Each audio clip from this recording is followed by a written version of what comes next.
बिस्मिल्लाहिर्रहमानिर्रहीम। अस्सलाम वालेकुम। आप लोग देख रहे हैं कुकिंग विद फदर। आज मैं आपके साथ शेयर करने जा रही हूँ आलू गोश्त की रेसिपी। ये रेसिपी स्पेशल उन लोगों के लिए है, ख़ास तौर पे ख़वातीन जो बाय जॉब के लिए जाती हैं और वापस आती हैं तो कहती हैं कि कोई ऐसी चीज़ बनाएं जो झटपट से बन जाए और बने भी मज़ेदार।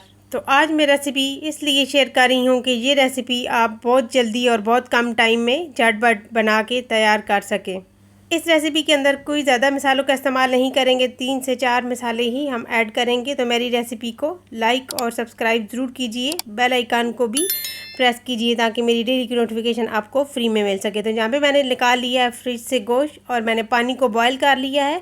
बॉयल करने के बाद मैंने गोश्त इसके अंदर ऐड कर दिया और साथ मैंने 4 से 5 जवे लहसुन के ऐड कर किए हैं और 2 अदद मैंने प्याज जो ले लिए हैं वो मैंने बड़े बड़े पीसेस में कट कर लिया है।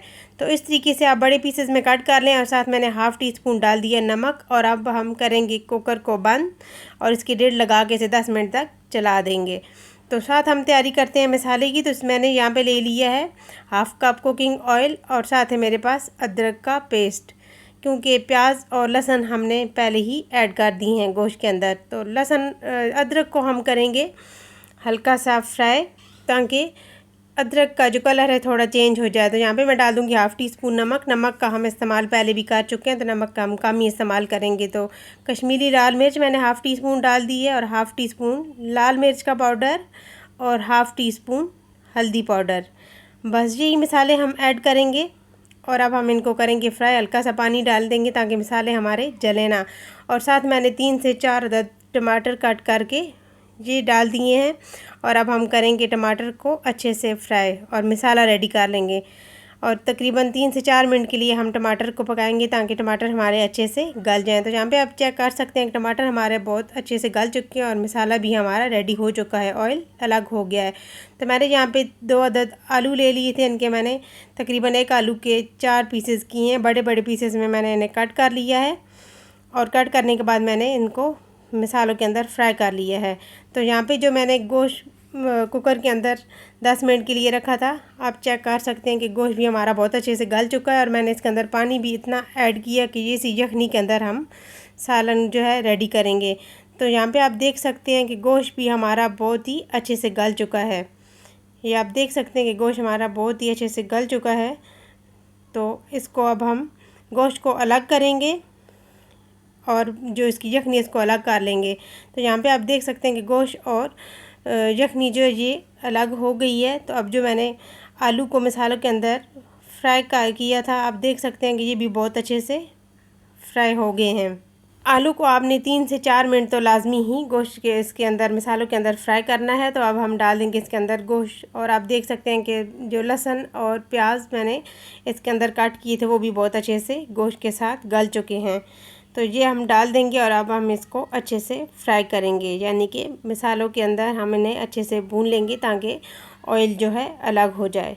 इस स्टेज पे आपने आलू और गोश्त को अच्छे से फ्राई करना है ताकि ये जो ऑयल है ये अलग हो जाए। तो यहाँ पे मैं डाल दूँगी खुश्क धनिया पाउडर और इसे भी हम थोड़ी देर के लिए आलू और गोश्त के साथ पकाएंगे। इससे टेस्ट बहुत ही मज़े का आता है आलू और गोश्त का।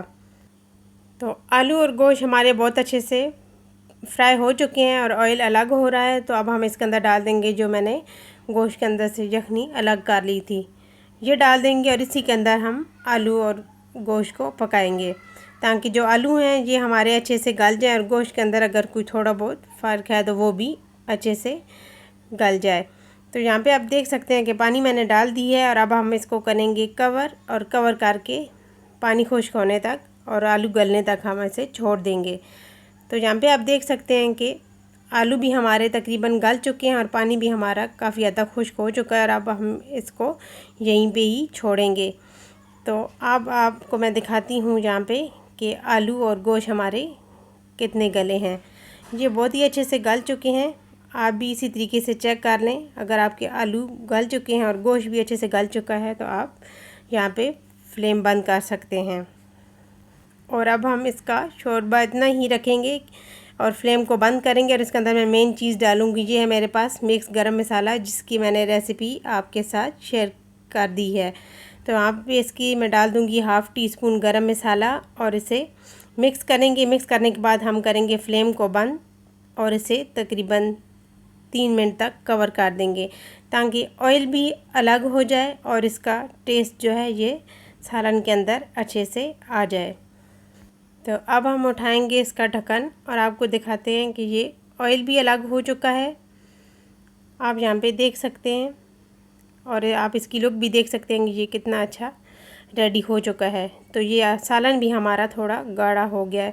तो इसके अंदर अब मैं डाल दूँगी सब्ज़ मिर्चें और सब्ज़ धनिया।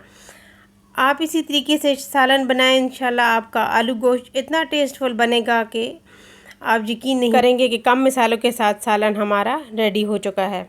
मेरी रेसिपी अगर आपको पसंद आई तो प्लीज़ लाइक और शेयर करना मत भूलिएगा। चैनल पे नया तो सब्सक्राइब भी ज़रूर कीजिएगा। बेल आइकन को ज़रूर प्रेस कीजिए ताकि मेरी डेली की नोटिफिकेशन आपको फ्री में मिल सके। Thanks for watching. अल्लाह हाफिज़।